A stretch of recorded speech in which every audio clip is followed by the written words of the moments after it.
Dia, boa tarde, boa noite, boa madrugada. Louvado seja Deus por mais esse dia, né, meu querido, minha querida, meu amado que está do outro lado. Hoje é quarta-feira, né? Por misericórdia do Senhor, estou aqui de pé, para a glória do nome dEle, para que o nome dEle seja engrandecido e exaltado, né? Nós vamos dar continuidade no que nós estamos partilhando, né, no livro de Gênesis. E eu quero desde já dizer para você, por favor, deixe o seu like, se inscreva no canal, você que não é inscrito, compartilhe com mais um, né? Como eu sempre falo, sou Marilene aqui de Carapicuíba, né? Hoje aqui em Carapicuíba, fazendo o ID e cumprindo as necessidades, né, da minha casa, da minha família. Louvado seja Deus. Eu quero, né, dar continuidade em Gênesis 40, que ele vai do 1 até o 23. Gênesis 40, ele vai falar, né, que José interpreta o sonho na prisão. Depois eu convido você a estar lendo, né? Diz a palavra aqui, né, bem no início, eu só vou ler aqui alguns versículos para nós entender. Diz a palavra que aconteceu depois dessas coisas que o copeiro do rei do Egito e o seu padeiro foram presos no mesmo calabouço que José se encontrava, né? E os dois ali ficaram atemorizados, amedrontados, né? Diz aqui a palavra que eles ali dentro, né, da prisão, ali no palácio do rei, os dois têm um sonho que eles não conseguem, né, discernir o que é.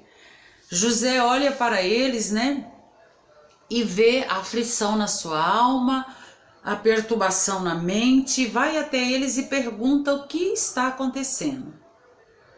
Se eles, né, o que o perturbava. E eles falam, contam o que eles viram, a forma que eles viram para José, né, e José ali, né, olhando para eles, lógico que eu falo que é espiritualmente, não é algo que ele falou por falar, que ali foi algo que o Senhor, né, por misericórdia, derramou sobre a vida dele, dando discernimentos, né, de sonhos. E aí José relata para ele, né, relata para o... Quer ver? Deixa eu ver aqui para não falar errado. Que ambos tiveram sonho, veio José pela manhã que eu falei, que ele perguntou para os eunucos, né, para os dois o que tinha sonhado, e eles disseram, só para você entender, no 8 ele vai falar assim, ó, e eles disseram, temos sonhado um sonho e ninguém interpreta. Então eles falam para José, ali com a dificuldade que ninguém consegue interpretar o sonho, aonde José pede para que eles, né, conte para ele que sonho era esse, né? E aí eles contam o sonho dele, né? Como que foi ali o que foi mostrado em sonho. Mas José diz para eles assim a interpretação espiritual. Essa é a sua interpretação. Dos 3 sarmentos são 3 dias. Os 3 tiveram sonhos parecidos. E o Senhor mostrou para José que cada um teria 3 dias para ter resposta. O copeiro mó, ele voltaria para servir o rei.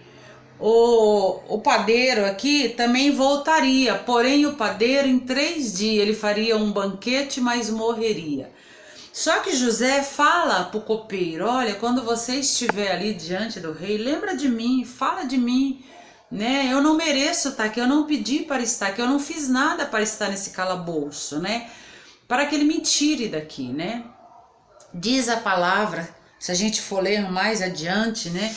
Que se cumpre, né, os sonhos que foram interpretados por José. Um voltou a servir o rei e o outro foi morto, né? Ali depois que ele prepara o banquete, prepara os pães, aquelas comidas gostosas, o rei manda decepar a cabeça e coloca, né, ele ali à mercê da população, porque era a época, os costumes era esse, né? O castigo por algo errado era morte, ou era cruz, ou era colocado, né, para que os animais, os bichos, as feras, né, viessem se alimentar do corpo. E José aqui, ele pede, não se esqueça de mim. né? Só que o copeiro acaba esquecendo de José. Nós vamos ver no próximo capítulo 41.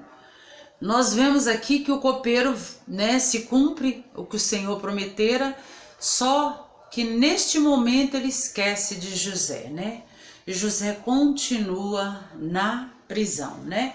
José continua ali dentro daquele calabouço, pagando um preço por algo que ele não havia cometido, né? Nós vemos que muitas das vezes, né, nós queremos ajuda de alguém, queremos ajuda de um irmão, queremos ajuda da família, mas muitas das vezes, aqueles que nós gostaríamos que fosse o mais rápido possível em nos ajudar, esses muitas das vezes se dá por esquecido. Muitas das vezes ele tem como se ele vê a necessidade dele, esquece daquele outro que pediu ajuda, né? Eu digo para você, nesse tempo que estamos vivendo, é um tempo difícil, é um tempo complicado, aonde, né, infelizmente,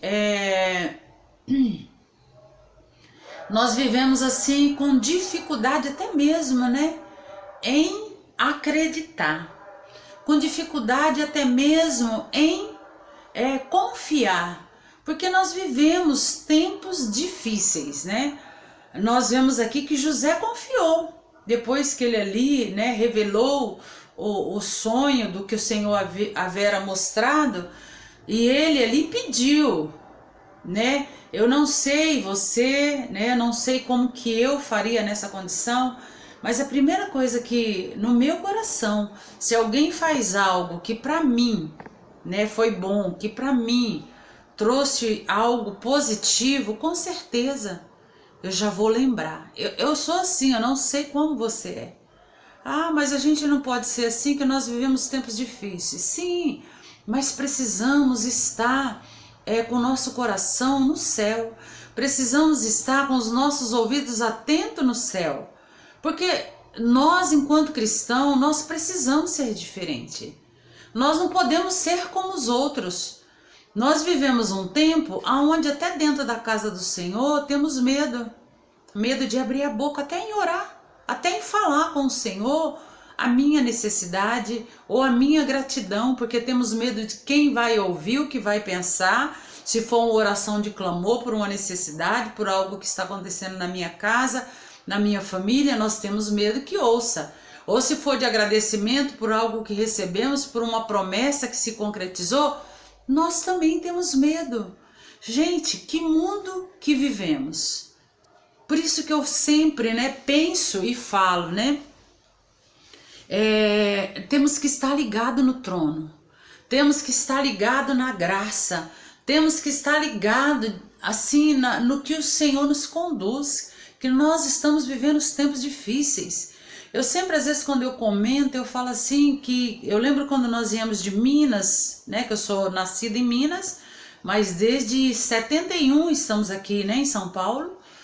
E quando nós íamos de Minas, né, com a ajuda de parentes, chegamos aqui por conta de emprego. Minha mãe naquela época tinha 7 filhos, né, nós éramos em 7 irmãos, e a dificuldade era grande, mas existia uma unidade. Não porque era pobre, porque às vezes a pessoa fala, mas é que o pobre ajuda o pobre. Não, existia mais unidade, existia pessoas, não que hoje não exista, existe sim pessoas que ajudam uns aos outros, mas era bem mais unido, né? Eu era pequena, eu lembro que a gente, por mais perrengue que passava, tinha um sapato, tinha uma comida, porque se alguém ganhasse e não servisse para ele, ele já pensava naquela família, poxa, ali tem 7 na casa, eu vou levar até lá.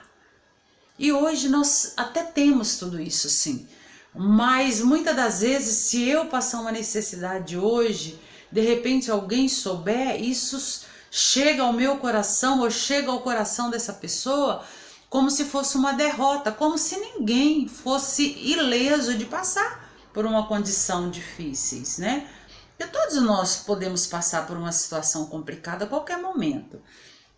Mas nós vemos aqui, voltando, não estou saindo da palavra, eu estou dizendo aqui no que José, aqui junto com esses presos, né, ali conversar e o pedido que ele fez, né? Ele podia ter chegado para o rei e ter falado: olha, tire José. José é um homem íntegro, José é um homem honesto, José é um homem de Deus.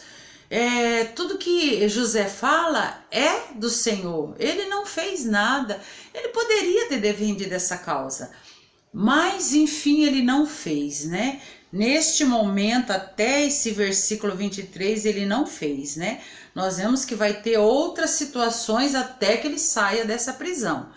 Mas eu te digo hoje, eu não sei qual é a sua prisão, eu não sei o que você precisa que alguém leve até o rei. E quando eu falo rei, é o rei da glória, é o Senhor Jesus. Eu não sei, porque até isso, meu irmão, nós temos às vezes receio em pedir uma oração, expor a nossa necessidade, expor a nossa ferida. Nós temos medo que essa ferida, em vez de ser sarada, ela venha a ser ainda mais, sabe, esfolada, ainda mais machucada. E muitas das vezes ficamos sozinhos com a dor e com a ferida, seja na nossa alma, seja na nossa mente, seja na nossa família. Mas eu quero que você saiba que ainda que os nossos sonhos, que nós não contamos ou que nós não partilhamos ainda com alguém nessa face da terra, saiba que o Senhor, ele tem contemplado. Saiba que o Senhor, ele é aquele que vai te dar vitória. Ainda que você tenha que ficar, não sei o tempo que seja, numa prisão, eu não sei essa prisão, sabe, sozinho, por não poder dividir essa prisão na alma, eu não sei. Mas eu te digo, o nosso Deus, ele contempla. O nosso Deus, ele nos vê. O nosso Deus, ele nos sonda. Eu gostaria que você meditasse nessa palavra, assim como José, mesmo no calabouço, ele era instrumento de Deus.